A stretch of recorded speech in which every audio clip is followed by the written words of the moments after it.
At Premier Heating and Air, we wake up every day with one goal in mind, and that's serving Middle Georgia with the fastest, friendliest service available. Experience a Premier difference. Do you need faster response getting your AC fixed or replaced? Then call Premier. Since 2001, Premier has been providing the fastest response on incredible AC, indoor air quality, and commercial services. Our work ethic and service has been the key to our success. The difference is clear. Call Premier. Now breathe easy with perfectly time saving on a new AC system. Free estimate and up to $2,000 in rebates. So you'll beat the heat in total comfort all summer long. Log on to dublin.premierishere.com. Premier Heating and Air, a locally owned and operated company. Offer ends June 30th, 2023.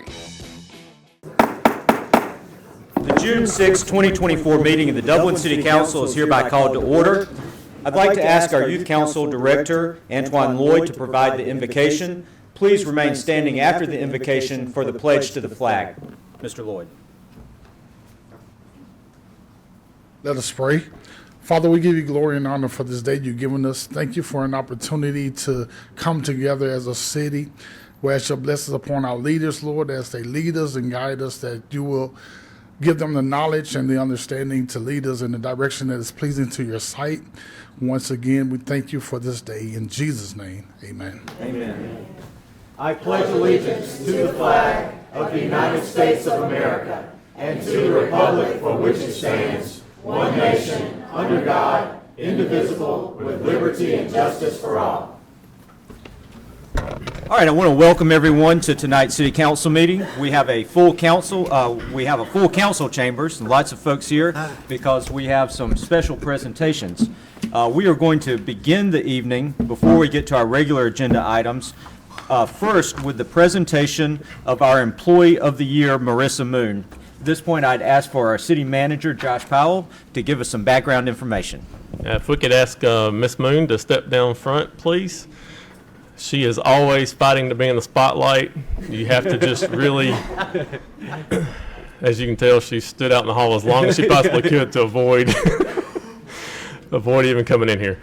Marissa Moon is the Employee of the Year for 2023. And Marissa started with the City of Dublin many moons ago. That was a joke there. In the year 2000 as a police clerk in the police department. She was later promoted to assistant court clerk, and then she currently is the chief municipal court clerk for our municipal court. She's a very caring and hardworking person. She is not one to say, "That's not my job." Anyone who encounters her, whether the public or a coworker, knows she's always the first one to offer help. Even if she is not at work, you can call her, and she'll do her best to help you or point you in the right direction. She's given her free time willingly to help with many city events. She's helped organize parade floats, decorate for various holidays, plan events, clean spaces, and paint offices. Those that know her know that she is there by your side from start to finish. Marissa is very deserving of this award. So congratulations, Marissa Moon.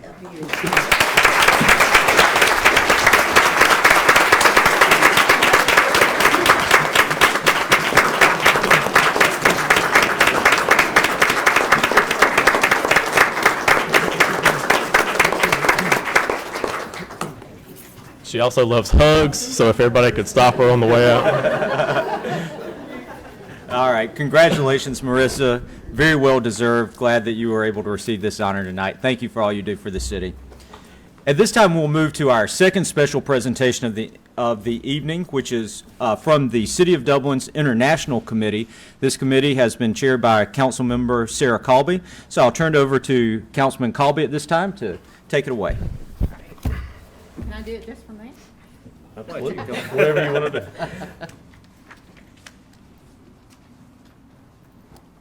So we took a recent trip to Osaka, Japan as part of the 26 years of our sister city relationship with Osaka, Japan. I'm excited to share some photos with you from the trip, but first, my husband Kurt Colby, who went as a chaperone, is going to introduce our special guest tonight. Thank you, Sarah. Mr. Mayor, members of the council, good evening. Good evening. I was so honored to be able to volunteer to go on this trip with our students for exchange program to Osaka City. We could not have done this trip at all without our good friend Shudo-san.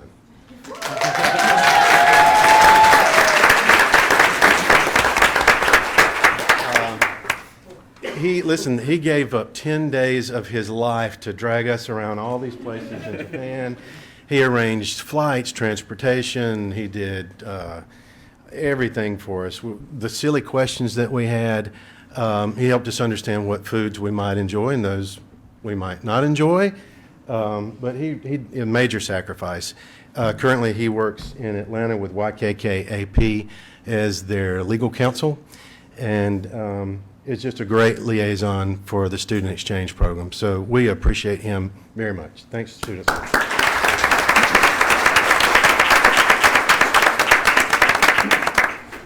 So we're excited to have Shudo with us from Atlanta. He works in Atlanta, has been in Atlanta about 2 years now. 3 years, okay. And so we're excited to have him back in Dublin with us. So we're going to go through a few of the pictures, and then we're going to allow our students to give share a little bit about their trip. So Robert, you can go through these. So the purpose of our student exchange program was established 26 years ago as a way for YKK to connect Osaka, Japan, which has the largest manufacturing facility of extruded aluminum windows and doors in Japan, to YKK-AP in Dublin, Georgia, which is the largest U.S. manufacturing facility that we have for the for extruded windows and doors by YKK-AP. So our goal here is to establish that cultural exchange with our students. So, again, here's the numbers of students and some pictures of some of the prior trips. A little comparison between Osaka and Dublin. You'll notice that the Osaka city has quite a bit more in population, although their population is a little bit less dense actually than ours. It was actually 5 cities that came together and consolidated into one city. So our sister city used to be Sembongi, and Sembongi was one of the cities that was consolidated into the larger city of Osaka. You can see Yusushi Ito is the mayor there, and we were able to meet with him and meet with some of the members of council. Their council has 30 members, and so they meet in kind of a parliamentary style. So really interesting, 30 votes. They have a city tree, a city flower, and a city mascot. The Patasaki, which is this goose here on my scarf, is their city mascot. So Mayor, I am asking you to think about maybe we need a city tree, a city flower, and a city mascot. So it was almost 7,000-mile trip, and it was about 30 hours of travel. Our students stayed up all night the night before to get prepared for this trip and deal with the jet lag. We arrived late, and of course the first thing they wanted to do was go to 7-Eleven. The next day, we were able to visit Tokyo's YKK facility, which is their main office space, and we toured there. We also made really cool pouches with the YKK zippers. The next day, we took a bullet train to Osaka, and at that point, we were able to exchange our gifts with the mayor there, and we met our host families at City Hall and had a wonderful welcome celebration. So here's a picture of all the different city officials and host families that attended. Mr. Ito is just to the left of Mayor Ito. So Mayor Ito is in the green holding the American flag there. And Mr. Ito, who has been to Dublin 9 times, is here on the left. And he is the chair of the International Committee for Osaka, which is my same position. So excited to see Mr. Ito again, because it's been a couple of years. So here's some pictures from the brand new City Hall and the City Council chambers, which were brand new, really beautiful. And of course, with each host family and the students had to take pictures with the Patasaki, the city mascot. So the next day, we were able to tour the elementary, the junior high, and after-school programs, and visit the YKK AP plant there in Osaka. We weren't able to show you many pictures from the children's visits because their pictures are not allowed to be shown. So I was able to find some of these great pictures with pictures where their faces are not shown, so you can see we were able to share songs together. We played lots of games, and I would say that was definitely one of the highlights of the trip for me. So here are some pictures from the junior high. And here's the after-school program that we participated in and the YKK plant there in Osaka. we were able to visit a local park, and the cherry blossoms, as Mr. Ito said, waited on us. So in Tokyo, all the cherry blossoms had already fallen, and so it was really cool to see. We were a little bit north, about 2 hours by bullet train north of Tokyo, so we got to see some beautiful cherry blossoms and see one of the local temples. The next day we went to another park, and we also visited some of the tsunami exhibits. The tsunami exhibits were from a tsunami who came into the Miyagi prefecture and killed over 20,000 local residents. So if you think about that, that's like wiping out more than the entire city of Dublin. So it was very impactful to them. That happened a little more than 10 years ago, and we were able to actually present the city of Osaki some origami cranes last year in commemoration of all those lives lost. The next day we went to the Yubicon, which is a samurai training facility. We got to put our hands and feet in the local hot springs, and we made our own Takeshi dolls, which is one of the local toys that are very popular there. The next day they took us about 2 hours to the coast, to the Matsushima Pine Islands, and we were able to do a boat tour there. And then we also were able to see one of the temples. They took us to a very fancy 4-course meal overlooking the islands. You can see that, and we got to eat some very interesting foods, including some whole raw squid. And so on that Saturday, we had a wonderful free day with hosts. Some students went to aquariums. Other students went to other different parks. My husband's up there in the top right at one of the local fish markets. So lots of people did different things, and then we gathered back together that evening for a farewell party. And that is our Sayonara farewell party. Lots of tears were shed that night as host families shared their experiences, and students were able to tell their host families goodbye.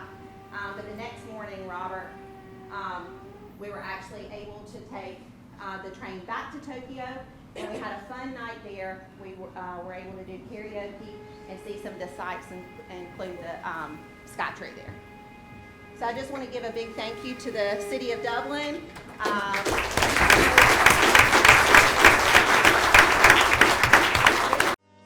Badcock Home Furniture and More is your home store, where you'll find great savings on new living room sets, sofas, love seats, recliners, and more. Badcock Home Furniture and More has great savings every day on bedding and bedroom sets. Shop Badcock Home Furniture and More for a great selection of dining room sets, and save every day on electronics and appliances at Badcock Home Furniture and More, 1927 Highway 441 South in Dublin. Call 275-3144 for more information, or stop by and see Wendy and Tim Sumner or any of their friendly staff today at Badcock and More Home Furniture Store, where no credit is ever refused.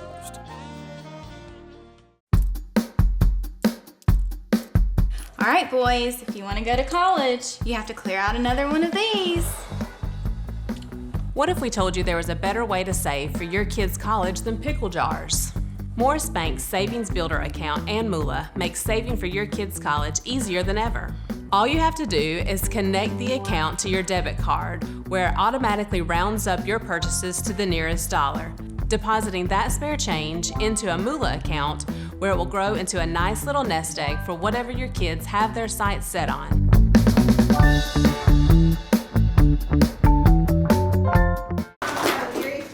Each student has a very short topic that they want to discuss, so I'm going to allow them to come up. They're going to say their name, their grade, and the school that they attend, or you could say your upcoming grade, right? And share the topic that you're going to do. So y'all go ahead. Kate. I don't know if I'm supposed to talk to y'all or this way, but hey y'all, my name's Kate Colby. I'm a just graduating senior from Dublin High School. So while we were in Japan, I'm going to be talking about the school systems. So while we were in Japan, we visited a junior high school and 2 elementary schools. To set a picture in your mind, the schools are very open, have lots of windows, which are usually left open during the school day. So whenever we were walking by, we could hear them playing piano out the window, or not outside, but we could hear the piano from outside. The kids play a huge role in keeping the schools clean and just participating in everything inside the school, from cooking, cleaning, everything with their classrooms, whereas here we have like adults to do that. The students do the majority of it. So they start teaching kids at a very young age independence, respect, and communication. So they do a lot of team building activities and a lot of group projects. The children have a set routine where they take off their shoes in the morning and then they put on slippers just so that everything stays clean and uniform.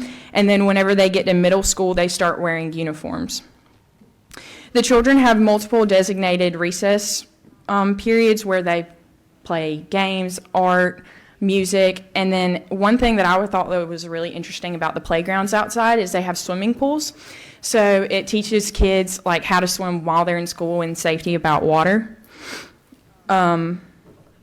Although Japan is a high-tech country, they do everything very old school. So, and it proves to work because their education system is very highly ranked globally.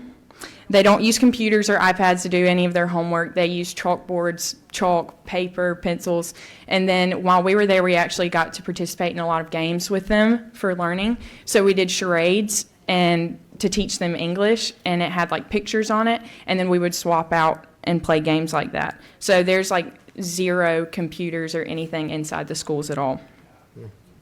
So they're, the kids mainly, what I thought was just really interesting is that they're taught a lot of independence. From the kindergartners that we got to go see, they would take out their toys from the bookshelf, put them back exactly whenever they told, like very, very respectful and organized. And I thought it was very, very cool. The elementary school was probably my favorite thing. And they're separated by hats colors. So whenever they let all the kids out for recess, their different hat colors are from their grade so that they can easily be told apart. But it was really, really cool. And I thank you guys for the opportunity to be able to go. Thank you.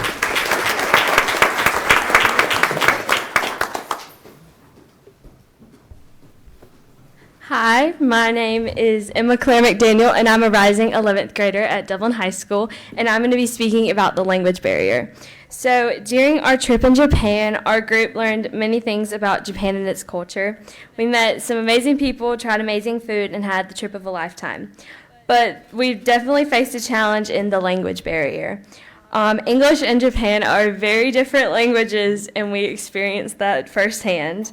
And while the language barrier was a struggle, we had so many resources to help us overcome it. First off, we practiced a lot. I remember the night before our trip, we sat down and wrote our introductions out, ready for the day that we got there, and we were ready to present them. We also had a wonderful translator, Miss Sally, who helped us in any way she could. She always was there to explain things to us if we needed a little bit more guidance. And we used Google Translate a lot. I know personally I use Google Translate very much. As someone who speaks little Japanese and my family spoke very little English, it came in handy. We also learned to use nonverbal communication, like pointing or charades or fun things like that, where you don't have to speak to understand what the other person's saying. And it was very eye-opening to learn that you don't need to speak the same language to have something in common with them. We learned so many things about their culture, even not understanding what they're saying most of the time. Both a Southern accent and a Japanese accent are both very thick, so it was interesting to say the least. I'm so thankful that I had the experience to go and was so worried about the language barrier at first, but I'm so glad that that didn't hold me back from going. Thank you.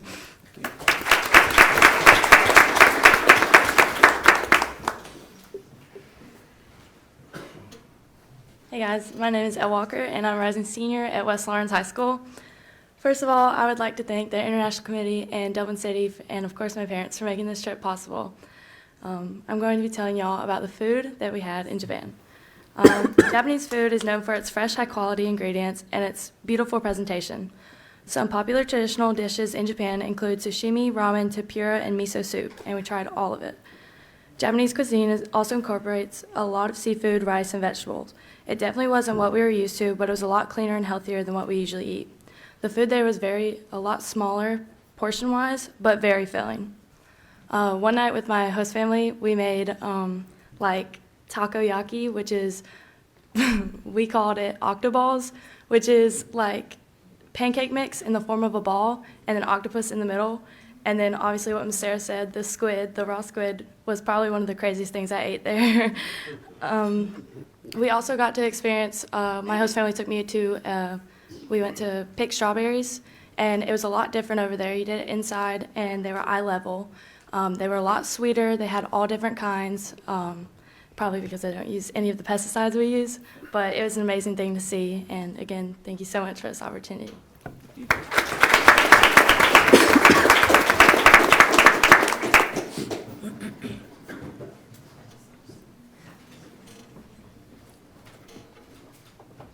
Hi, I'm Derica Lewis. I'm a rising senior at Dublin High School, and today I will be telling you about what we have in common with our Japanese friends.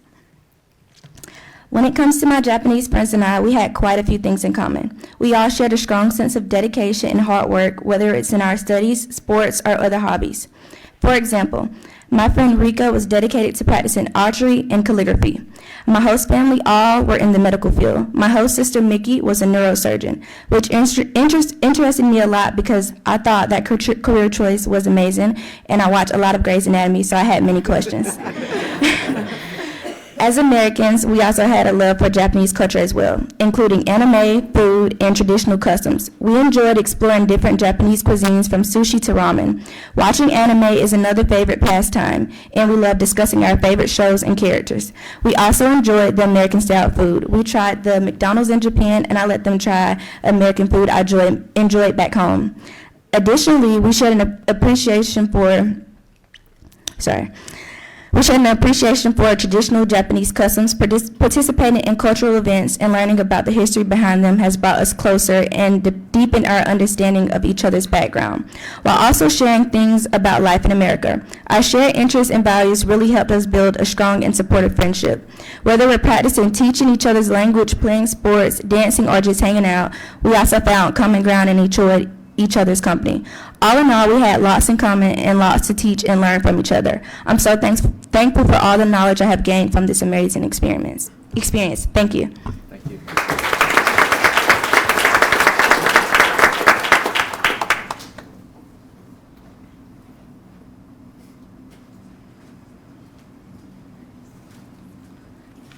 Good evening, everyone. Good evening. Good evening. I'm Paris White. I have graduated from Dublin High School, and I am an upcoming freshman. I'm ready to get out of the way, y'all. Upcoming freshman at Savannah College of Art and Design. I'm here to talk about my experience at Osaki Miyagi. And first of all, I'd like to say that I am grateful that we did get to experience such a rural area where we could use our Japanese language to actually learn more about their culture. Whereas in Tokyo, it was still more catered to our English language and American aspects. And as Ms. Sarah Colby said, the 2011 earthquake and tsunami, we visited the museum and we actually got to see some of the impact that it had on their city, such as they placed a car inside the museum and the car was completely crushed by the impact of the tsunami and the earthquake. And we also learned about the solidarity between Americans, as Ralph Lauren also hosted towels and they also gave them lots of support during that hard time. And we also visited YKK-AP, the Tohoku plant, and that also showed our relationship between Dublin and Osaki, and also they also emphasized their morals as family and working together as well. And the Matsushima Bay, Pine Tree Islands, and they're known for their rich beauty and history, and we did have the honor to actually see the islands, and that was actually a part of the royalty where they used to claim those islands as well. And one of my favorite parts was going to Naruku Kokeshi Doll Museum and also creating our own Kokeshi dolls, which I still have, and we also use those as souvenirs as well. And one of the things I would like to mention is their agriculture and how their rice is a big part in their culture as well in that area. And my host mother, Megami-san, cooked the best rice. And I believe that's why food and music, especially when they're talking about different cultures, can really bring us together. And I just like to say thank you so much for the International Committee and Dublin's the City Council for letting us go on this trip. Thank you.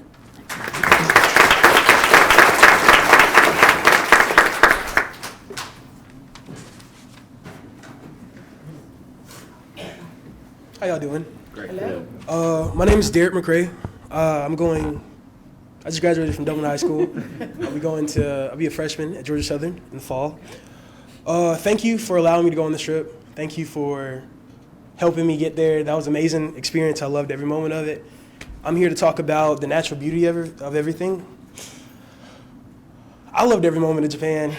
As soon as I hopped off that plane, I was taking pictures from the sky because I was like just looking like how the houses were built and how when you start from the country and then go to the city, they get more tight and condensed. I thought everything was amazing. I saw how much care that the Japanese people took care of they took care of everything, even from bathrooms to walkways to everything. You didn't start seeing trash until you went to Tokyo. It was all them foreigners. They was making everything dirty. But even like the plants, the trees, everything, even hanami sites, like the sakura blossoms, that's called a hanami site. And those were just amazing. The shrines, we went to a beautiful shrine. I forgot where it was.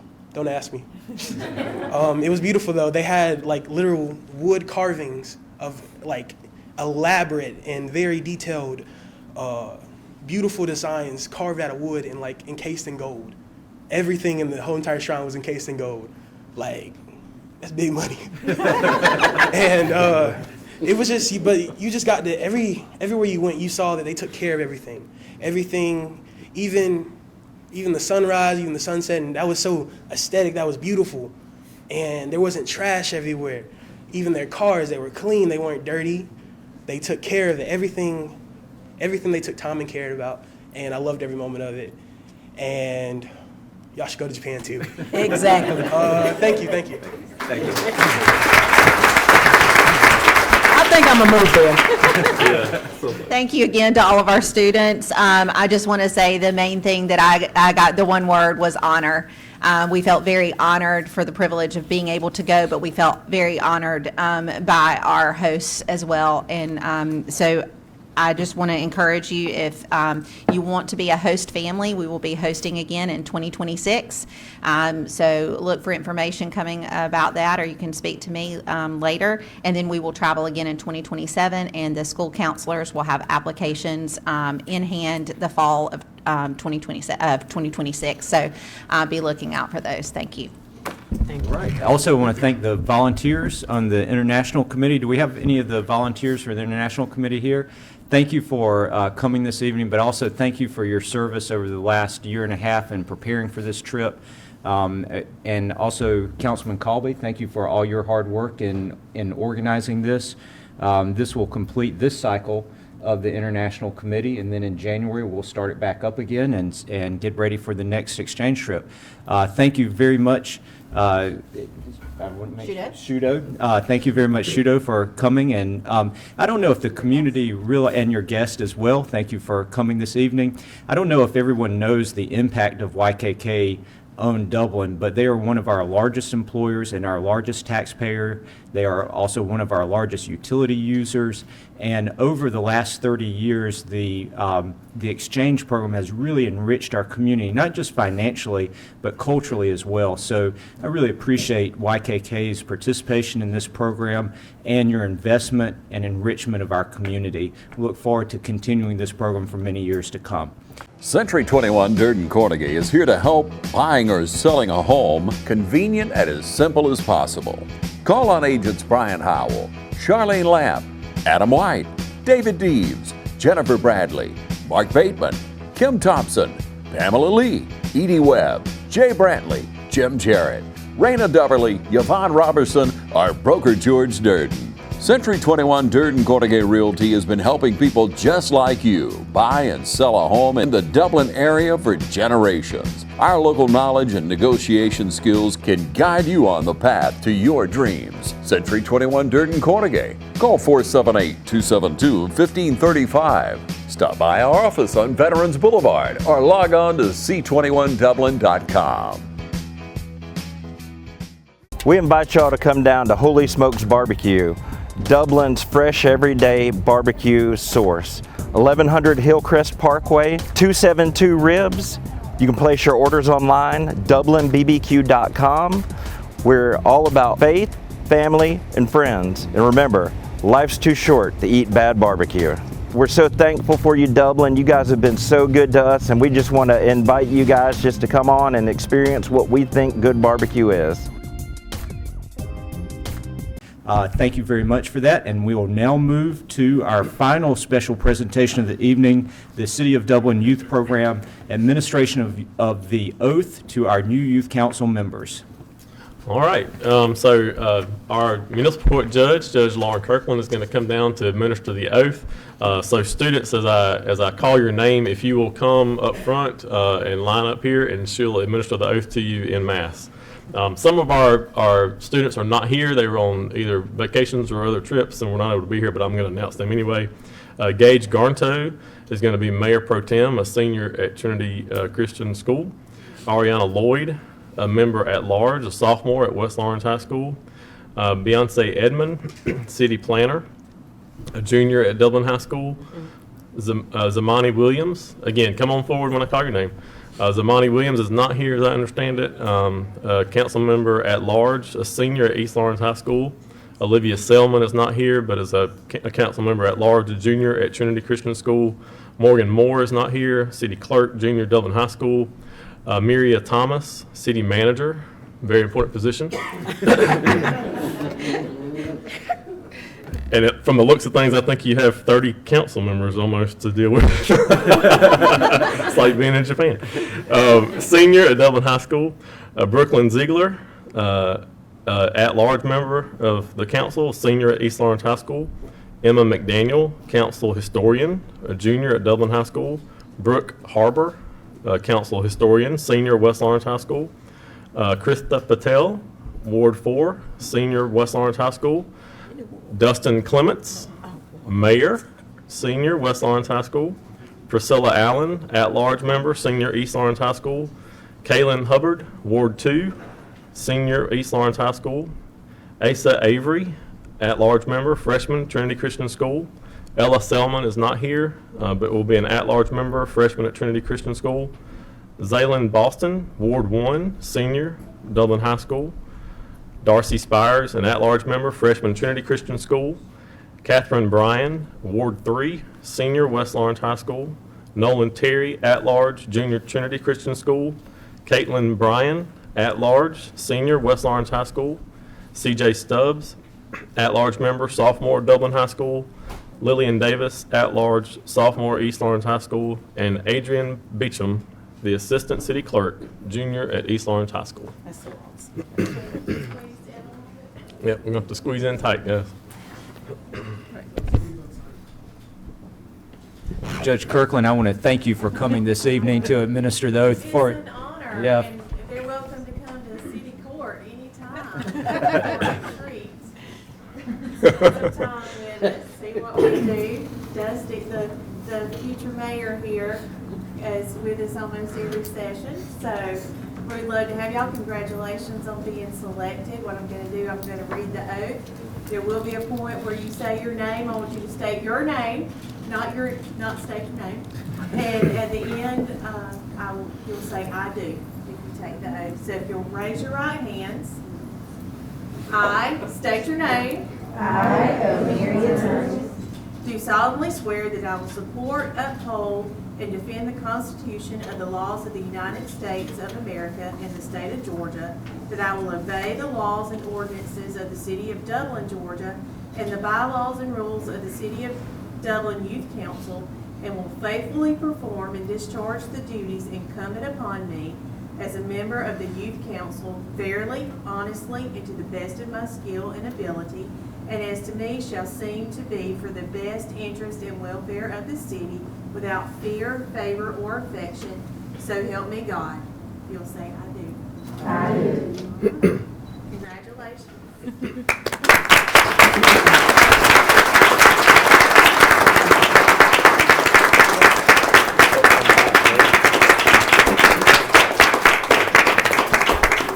All right. You know, isn't it great to see all the young people here this evening in these different capacities? And I just think it's so important at a young age to get involved with your local government and with your community.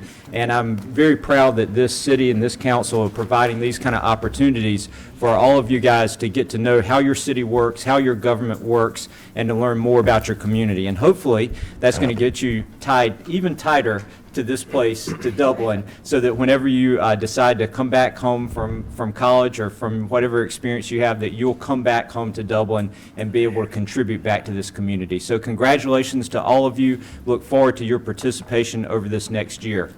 This concludes our special presentations for the evening. So if any of you are here just for the special presentations or you need to step out at this time, this would be a time when you can step out. But we do want to invite everyone to stay for our regular agenda items, which include purchases and annexations and spending money.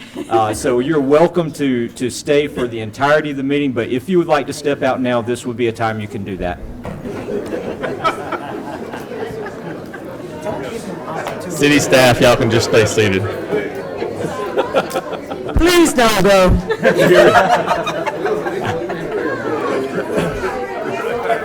You done?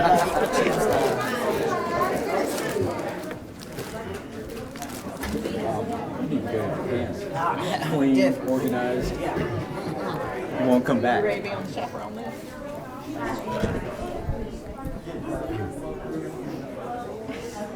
All right, so we're going to, as you're making your way out, we're going to begin our regular agenda items. So we will begin with item number 1 on the agenda, which is approval of the May 16th City Council meeting minutes. Move to approve. We have a motion to approve the minutes. Do we have a second? We have a second from Councilman Griggs. All those in favor of approving the minutes, please say aye. Aye. Any opposed? The ayes have it. We'll now move to item number 2 of the agenda, which is approval of bills over $15,000. Mr. Powell, do you have any comments on the bills over $15,000? The council has all those in their packet. Any questions regarding those bills? Make a motion to pay the bills. We have a motion from Councilman Smith, the second from Councilman Jones. All those in favor of this item number 2, bills over $15,000, please say aye. Aye. Any opposed? The ayes have it. We'll now move to item number 3, which is approval of purchases over $15,000. Mr. Powell. We have one purchase for tonight. It's some GAB graded aggregate base needed to complete the Geron and Drive paving project. This is currently a dirt road in town, and we're wanting to get it paved. It breaks down to 2 vendors. There's the materials from Vulcan, and also the hauling of those materials by Hazel Trucking for a grand total purchase of $37,250. And staff recommends that you approve that purchase. All right, Geron and Drive, this is the road that's next to the VA, is that right? No, that was Russell Drive, and we've done that. This is off of Kellum Road. Kellum Road, okay. Any questions for staff regarding this item? Yeah, I just want to thank staff for getting it done. This was a road that as soon as I stepped foot as a councilman, I got notified about this road 4 or 5 years ago. So I appreciate Glad to get it I appreciate the city staff and everybody finally getting it done. All right. So would you like to make the motion to approve? Make a motion to approve. Second. All right. We have a motion from Councilman Smith to approve the purchase. Second. We have a second from Councilman Jones. All those in favor, please say aye. Aye. Any opposed? The ayes have it. The weather's heating up here in Middle Georgia, and the deals are hot at Dublin Nissan. So when you come in, look for the red tag specials like this Nissan Altima or the new restyled 2024 Frontier. So come into Dublin Nissan during our red tag sale and take advantage of 0% financing or up to $10,000 savings off of MSRP. At Dublin Nissan, get rates as low as 0% financing on the 24 Rogue. And remember, Don sells Nissans well, only at Dublin Nissan. First Lawrence Bank invites you to experience banking at its best.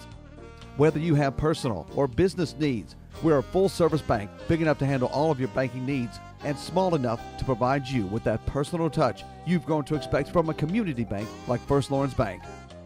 Looking forward to your future? That's First Lawrence Bank in Dublin and Dexter, member FDIC. We'll now have a second reading and public hearing of an ordinance to annex half an acre of land from CV Properties of Dublin LLC. Mr. Powell. This is ordinance 2402, annexing and incorporating into the municipality of the city of Dublin, Georgia, 0.5 acres, more or less, of land located at parcel D04E015 as P professional zone. The proposed use is for a medical office. This is a property adjacent to the existing business there on Fairview Park Drive. It's right behind 105 Fairview Park Drive, and it's so they can expand their office space. Staff recommends that this be approved by the council. All right, so we had our first reading of this ordinance at our last city council meeting. At this time, we'll have a public hearing on the proposed annexation. I will close our regular council meeting, and I am now opening a public hearing regarding the ordinance to annex half an acre of land. Is there anyone who would like to speak for or against this annexation? Now is your opportunity. Is there anyone who would like to speak for or against the annexation? I know that we do have a representative from the property owner that's here to answer any questions, but I didn't hear any questions at pre-council. If no one is needing to speak on this, then we will close the public hearing. The public hearing is now closed. We'll turn this matter over to council for action. Do we have a motion? So moved. All right, so we have a motion from Councilman Brown and a second from Councilman Jones to approve the annexation.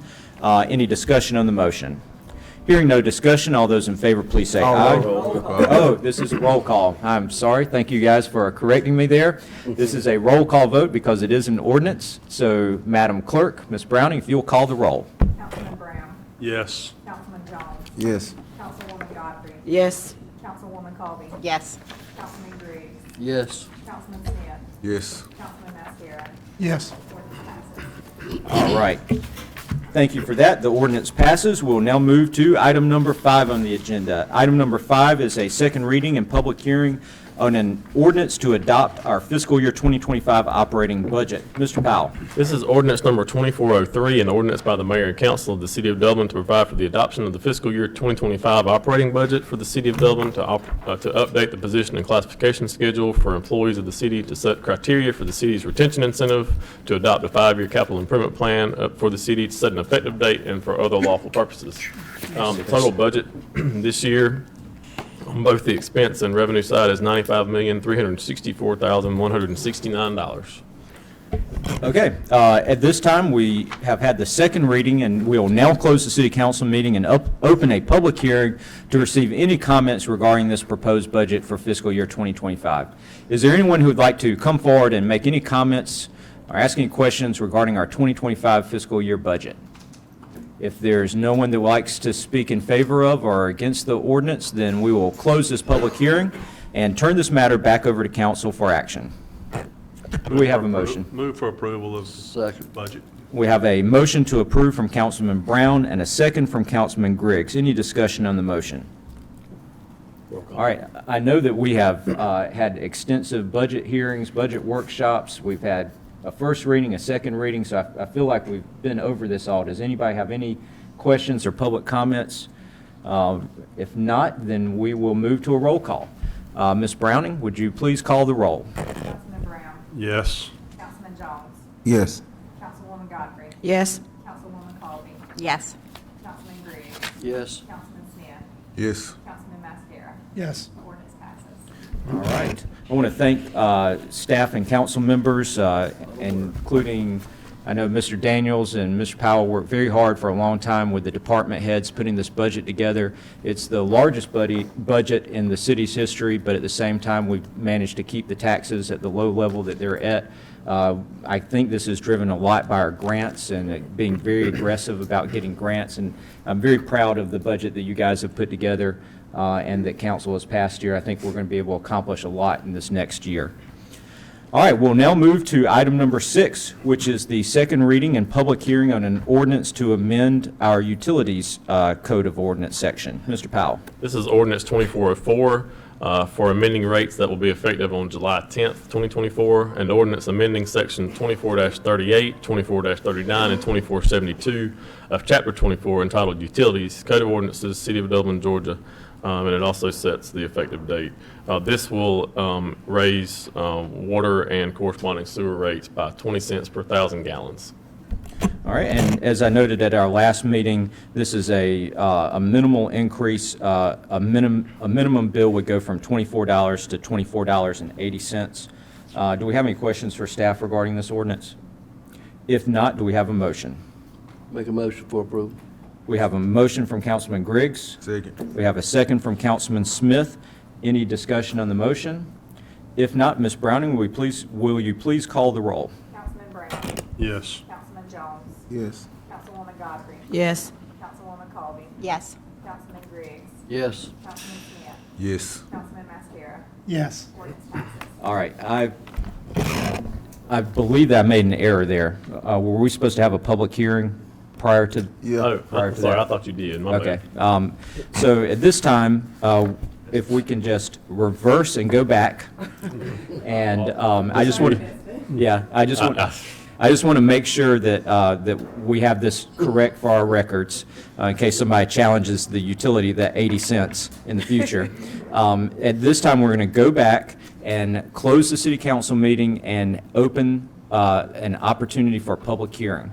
Is there anyone who would like to speak in favor of or in opposition to this proposed ordinance?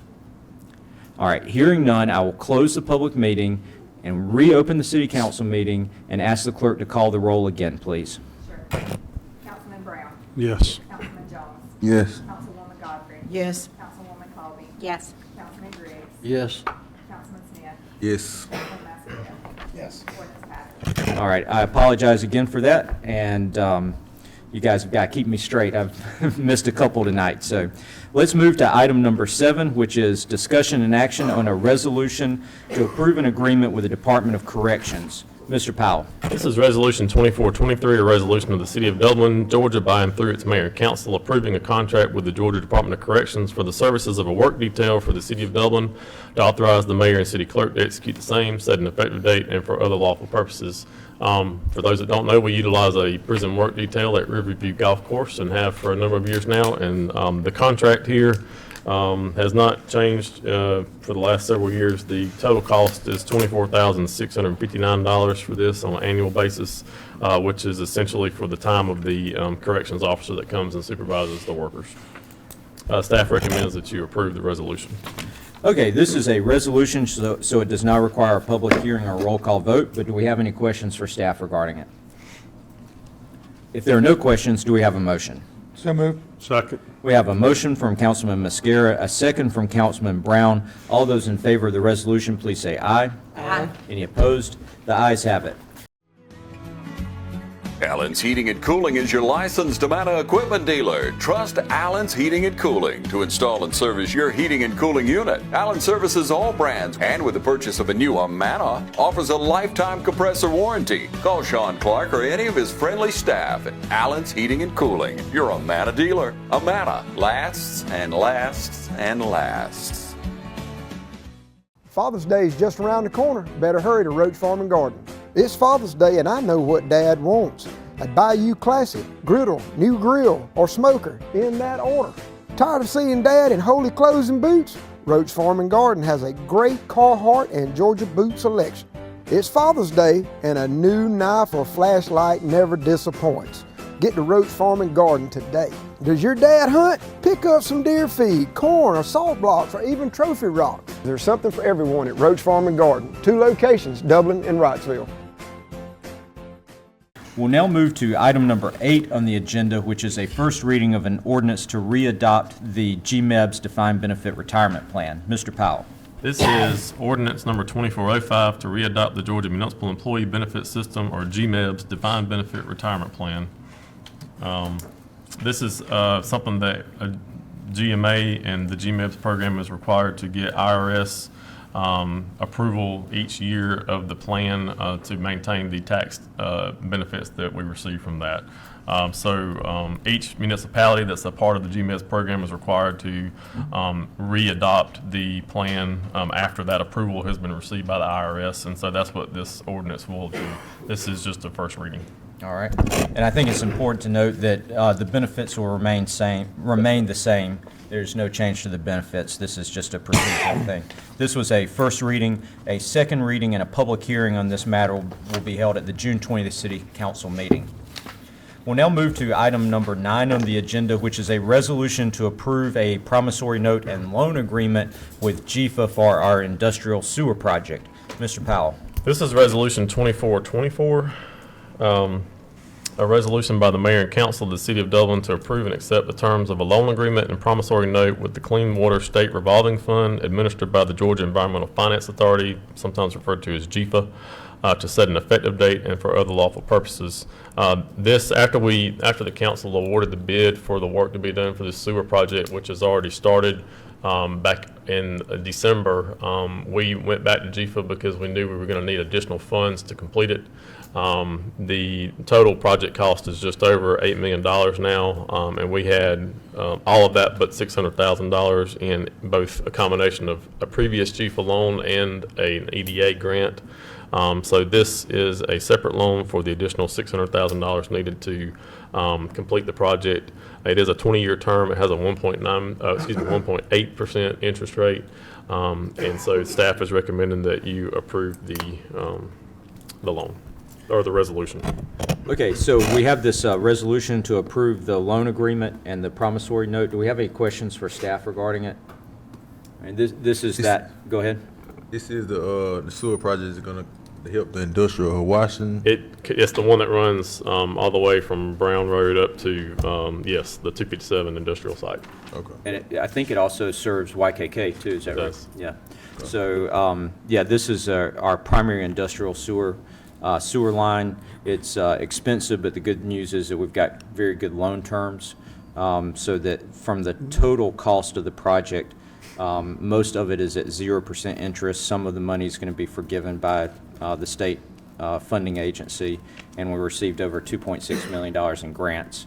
So are there any questions for council of staff? That was what I was going to say, is just clarify what the total project is, over $8 million, and where the funding's coming from. And you know, we're very fortunate that the $600,000 is at 1.8% and not the over $4 million is at 1.8%. That's right. We've got the other loan is over $4.8 million, but it's 0% interest for those 20 years. The principal payment with interest is going to be just over $260,000 a year. Any other comments or questions? If not, do we have a motion? So moved. Second. We have a motion from Councilman Brown and a second from Councilman Griggs to approve the promissory note and loan agreement. Any discussion on the motion? If not, all those in favor, please say aye. Aye. Any opposed? The ayes have it. We'll now move to item number 10, which is a resolution to award a contract for the Hilburn Park Pickleball Construction Project. Mr. Powell. This is Resolution 2425, a resolution by the Mayor and Council of the City of Dublin to approve the award of a contract for the construction of the Hilburn Park pickleball courts, to authorize the Mayor to execute and deliver an agreement for said services, provide for an effective date, and for other lawful purposes. We did receive 2 proposals for this work, and staff is recommending that you award this to Signature Tennis Courts out of Woodstock, Georgia, for the total of $149,000. So if whoever makes the motion to approve the resolution, if you could specify to do it as recommended by staff. Okay. And this, as we discussed it at pre-council, the bids were evaluated by the bid evaluation committee and scored, and the Signature Tennis quote was higher than the Match Point Tennis quote, but Signature Tennis scored significantly higher in the overall bid package review.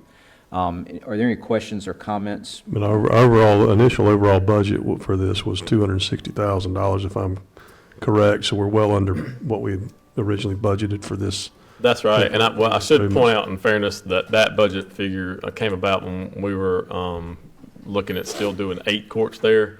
But after evaluating that and looking at having to move the existing lighting that's there to accommodate that, it was decided to continue on with replacing it, just having 6 courts. Yeah. So, in fairness, the budget amount, but yes, we have plenty of money to cover either one of these that you approve. Okay. Any other questions or comments? Please let the audience know that we won't close the pickleball courts until the other project is completed. Yeah, I think that is important to know. Last council meeting, council approved a partnership with Middle Georgia State University to resurface the courts at the Dublin campus. My understanding is that should happen over the next couple of months. To convert the tennis courts to 6 pickleball courts. So the Hilburn courts are going to have to be totally torn out and redone, and they'll be out of service for up to 8 weeks. Because of that, we don't want to start this project until the Middle Georgia State University courts are resurfaced and ready to go. So we will have continuity of court availability. We won't start this project until the other courts are ready. You know when they're gonna start the other project? They haven't given us a definite date, time. I know they have secured the vendor to do that work for them, but they haven't given us a When I timeline. say that, you only talking about 8 weeks of completing this project. If they're stretching theirs out, you might want to go on and do this project. And so I understand they're gonna be without pickleball court, but we do have them at Southern Pines. Depending on when they're gonna start on theirs at Middle Georgia, it may be feasible to go and do this one. Cause they're only gonna take 8 weeks. As I understand it, the conversion process, and staff, you can correct me if I'm wrong, but that's a lot faster process than what we're having to do here with the total new construction. So it may be that hopefully we'll get a timeline from them. That's within the next few weeks. So yeah, the contractor, if I recall correctly, said it's usually 1 week, anywhere from 5 to 15 days to do the don't conversion. take long to do it. Yeah. We got that or did over there, but I'm saying if they're not gonna do that to October. Right. We need to go and get this did and then. Oh, yeah, no, I believe it's gonna happen sooner than that.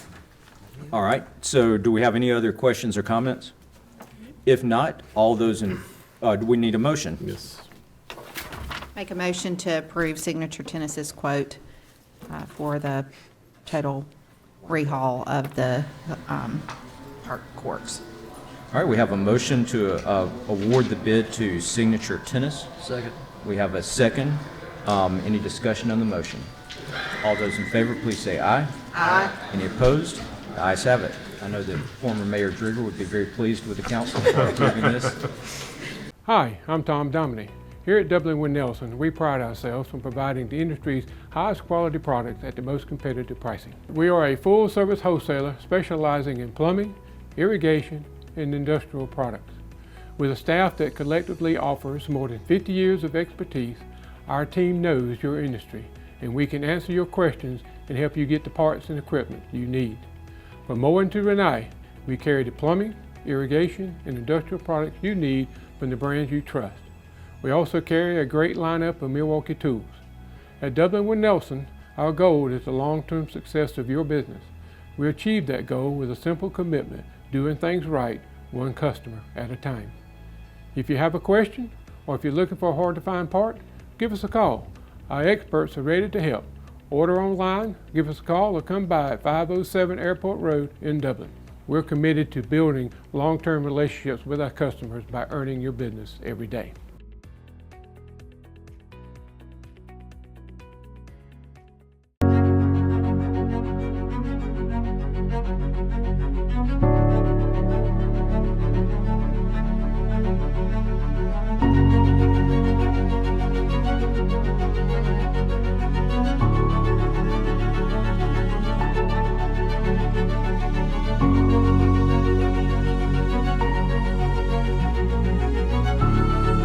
Quality products and installation since 1985.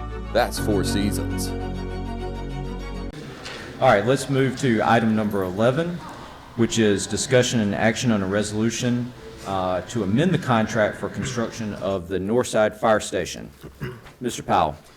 This is Resolution 2426, a resolution by the Mayor and Council of the City of Dublin to approve an amendment to the contract with Garbutt Construction Company to establish a guaranteed maximum price for the Northside Fire Station project, to authorize the Mayor to execute and deliver the same, to provide authority for further amendments to the contract, to provide for an effective date, and for other lawful purposes. After working very closely with both our architect, GMC, and Garbutt Construction, and going through some value engineering that we were able to experience on the Northside Fire Station design. The total GMP is $2,868,172.46. This, along with the preliminary cost that we've incurred, as well as our architect's fee, brings the total project cost to just over $3 million. We have, as was announced over a year ago now, through Senator Ossoff's office, we were able to secure $1.82 million in the form of a direct allocation from the federal budget. We are getting that money, or applying for that money through the USDA, and providing all the paperwork needed. Is very much like a grant process, and that will be supplemented with the 2018 SPLOST to make up the total cost of the project. And staff recommends that you approve the resolution, which will both adopt the amendment to the contract with Garbett to set the GMP. I think that it's important too to note that if the cost of the project comes in more than this amount, that will fall to Garbett to cover those costs. If the project ends up costing less, if we do any further value engineering, or if these costs as they actually are incurred are less, then we will experience the benefit of that on our end. So I'm looking forward to getting this project done. As you can see in the audience, we have a number of people here from the fire department. They have fire hoses ready if you try to deny this. And they will very much, so you can see the interest in making sure that our community has the fire protection it needs. And I think it's a great investment of this council going forward. So thank you. All right. Appreciate that explanation. Another thing that I think is important is that according to the representative from Garbett at our pre-council meeting, once this is approved, they would anticipate starting work on the fire station by the first week of August, end of July, first week of August. And I know we've been talking about this fire station for a long time. We were hoping to start work on it about a year and a half ago, but then we had the grant opportunity. And I think that it was just totally appropriate for this council to pause to try to get the grant. And because we did that, it did delay things by about 18 months, but we got $1.8 million, over $1.8 million in federal funds to help with the cost of this project. So it was one of those times where we were all frustrated because it took a little bit longer than we thought, but it was the right thing to do for our citizens and our taxpayers. So with that $1.82 million from the federal government, that's going to really allow us to build a great fire station out there on the north side. In addition, we've also spent how much on the on the Shamrock Fire Station so far? Total has been up to, it's over 600, I think it's approaching $700,000. Yeah, and then we have money in our SPLOST funds for renovations to the Southside Fire Station too. So this council is putting a lot of funds into public safety and improving the facilities that you guys work with. So do we have a motion at this time? I just want to share one thing. Please. To let the firefighters know that we are not finished with the Southside Fire Station. Right. We will circle back and do some more upgrades to the Southside Fire Station. Yep. I don't know the date, but we'll come back around. Yeah, it was included in this upcoming SPLOST, so it'll be budgeted as part of that.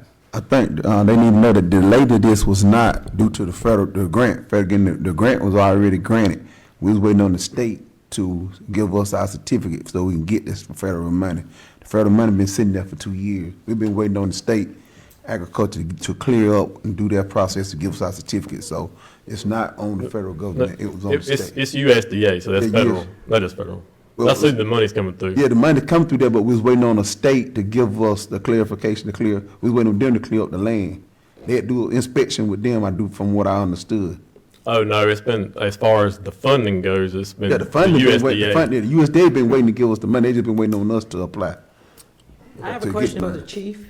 May I ask him about staffing? Since we're getting a third fire station, will you have to staff or recruit any more firefighters, or do we have enough right now to? We're going to start out with staffing and what we have. Okay. Thank you. Great. Do we have any other questions for staff at this time? If not, do we have a motion? So moved. Second. We have a motion from Councilman Mascara, the second from Councilman Jones. Any discussion on the motion? All those in favor, please say aye. Aye. Any opposed? The ayes have it. All right, we'll now move to. Clap. I was waiting on us. The long-awaited Northside Fire Station. Exactly.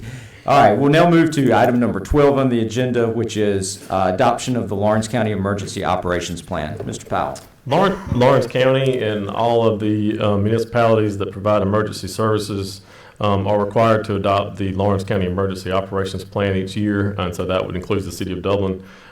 This has to be updated every 4 years, and our EMA director, Bill Laird, has been working on this. And our fire chief and police chief have been involved in this process as well and familiar with this plan. But it basically outlines the process and procedures for in the state of an emergency in our community and kind of the roles of the various departments that are involved in providing emergency services. The primary changes to this plan for this year from the 2020 plan that was adopted by the council are the contacts involved, because we've had some changes in staffing here, as well as updated statistical and demographic information. So very minimal changes for this year's plan, and it does require council to adopt so that the mayor can sign on behalf of the city. So we ask that you approve the plan. Any questions regarding the Emergency Operations Plan? All right. If we don't have any questions, do we have a motion? Move for adoption of the plan. Second. All right, so we have a motion from Councilman Brown and a second from Councilman Colby to adopt the Lawrence County Emergency Operations Plan. All those in favor, please say aye. Aye. Any opposed? The ayes have it. From humble beginnings with a desire to serve the Dudley community, Bank of Dudley has grown to 5 locations, serving Lawrence, Twiggs, and surrounding counties. Serving our community since 1905, the Bank of Dudley is looking forward to its 2nd century of community banking. Drop in today to any of our 5 locations: Jeffersonville, Dudley, East Dublin, Veterans Boulevard, and downtown Dublin. Bank of Dudley, member FDIC, and an equal housing lender. I'm Heath Richter, and we just want to invite everybody to come on down to the Houston Clinic and check us out at our new facility. We've been in Dublin for a while now, obviously, but have a new office here, and we'd just like you to come down and see some of the new stuff we're offering. And if you need to get checked out, we'd be glad to do that for you. We've got able to do some ultrasound-guided injections now, and physical therapy, and just a little bit better space, so hopefully we can get you in and out of here a little bit quicker. Come by and see us today at our brand new location, the Houston Clinic, Medical Drive in Dublin. All right, we'll now move to the final item on the agenda, which is discussion and action on a declaration of surplus. Mr. Powell. We have a number of items there. The bulk of them are from City Hall that are ripe for sale. We have no further use for with the city, and we ask that council declare them surplus so we can auction them off. Okay, council has the list of items, and we're looking at the visuals of those items. Any questions regarding any of these surplus items? All right, if not, do we have a motion? We make a motion for second. So we have a motion to declare these items surplus from Councilman Griggs with a second from Councilman Smith. Any questions regarding or any comments on the motion? If there's no discussion, all those in favor, please say aye. Aye. Any opposed? The ayes have it. All right, at this time, we will open the floor for citizens' comments. Any citizen that would like to make a comment this evening, please come forward, state your name. Our city clerk, Heather Browning, will set the timer for 3 minutes, and we welcome your comments.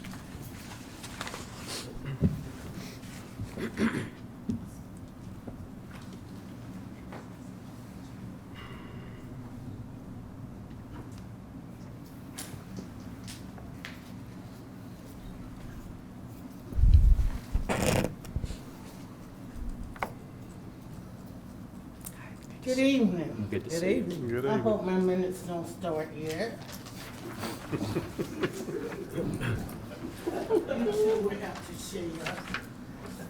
It's been a while. The girls can have theirs. Thank you. Oh, we have. Let's see what happens. You gentlemen can have your own.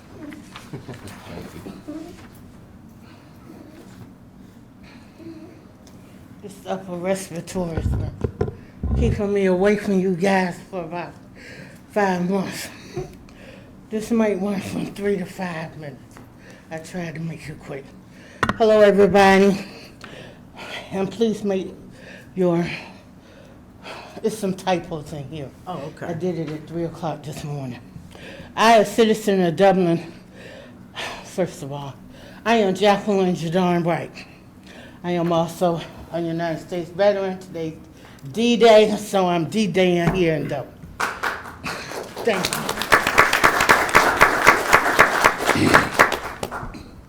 I, a citizen of Dublin, live at 603 Hudson Drive. I'm very disappointed in the elected officials and citizens of Dublin who have the bargaining power to implement healthy and safe environments for all of us to live in. For an example, a lot of time, money, and effort have been placed in the implementation of Unity Point, but it sits idle with uncut grass, unworking fountains, and no landscaping as far as flowers and beautification. I was told 16 months ago that GDOT is responsible for a crosswalk on Highway 319 at the intersection near Hudson Street, which is at Paula's Fried Chicken. Tourists are encouraged to come to Dublin, and if they look behind the scenes and across railroad tracks and bridges, will find dilapidated buildings and warehouses once occupied by companies such as Eldorado Stone, Flex Steel, and others who once employed many of the citizens of Dublin and surrounding counties. The Downtown Development Authority is looking for ways to bring people here, but do they remember that Dublin is multicultural, and not only the black and white, but Mexicans, Pakistanians, Irish, Jews, and other nationalities. Vape stores, convenience stores, car washes, and oil change companies are on the rise, but yet there are no sporting stores such as Dick's or Hibbett Sports. The food venues are pitiful. Perhaps the Panda Express, the Barrows, Olive Garden, Hooters, maybe. There's a realty war between Cary, Premier, Excel, Century 21, and the private landowners who are privileged to get the list that the land bank provides to them, whereas we as citizens are not privileged to buy in blocks and exploit those with high rents and no maintenance agreements.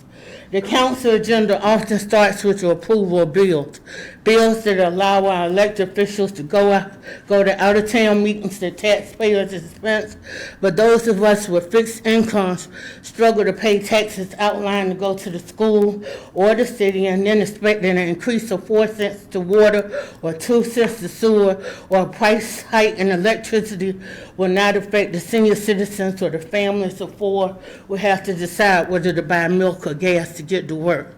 Now, I'm 65 and very disappointed with the Dublin now and what is proposed for the Dublin of our future. Why?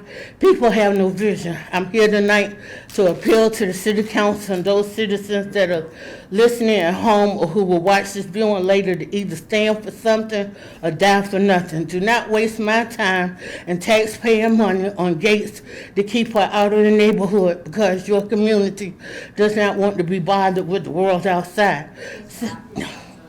And last but not least, global warming is here. Has anyone in the council considered Miss- cooling stations in Dublin? Thank you for your comments, Ms. Wright. Thank you very much. Is there anyone else who would like to make a comment this evening? Thank you. How are y'all? Hello. Good. My name is Denise Kriegel, and I am the new Executive Director for Heart of Georgia United Way. We wanted to let you know that we are getting it back up and running like it should be running. We are having a meet and greet June the 21st, and I've got an invitation for everyone, and we'd like for you to come and see us. We're still looking for an office.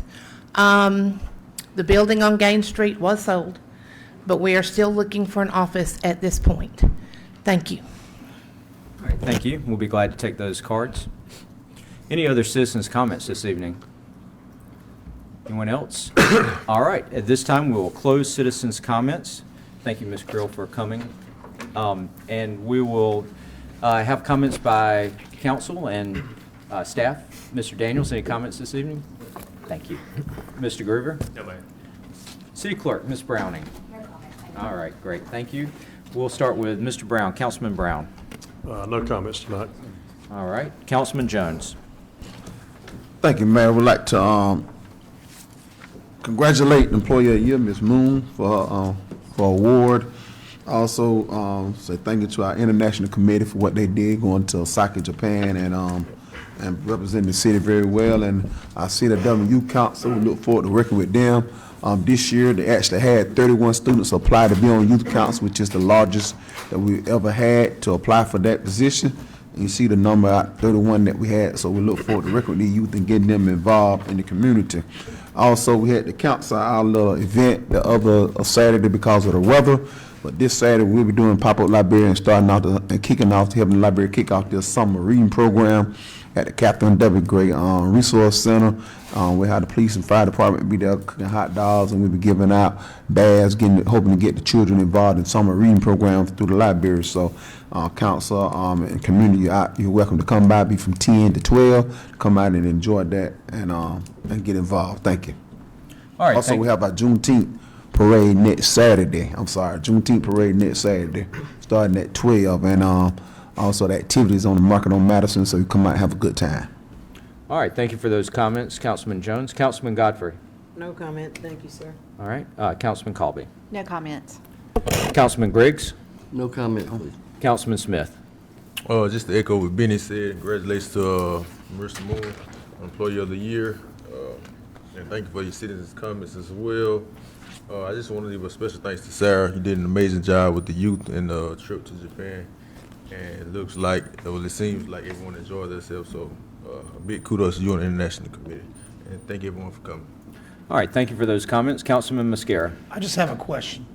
Sarah, was the green jacket that Mr. Ito wore given to him by the city of Dublin?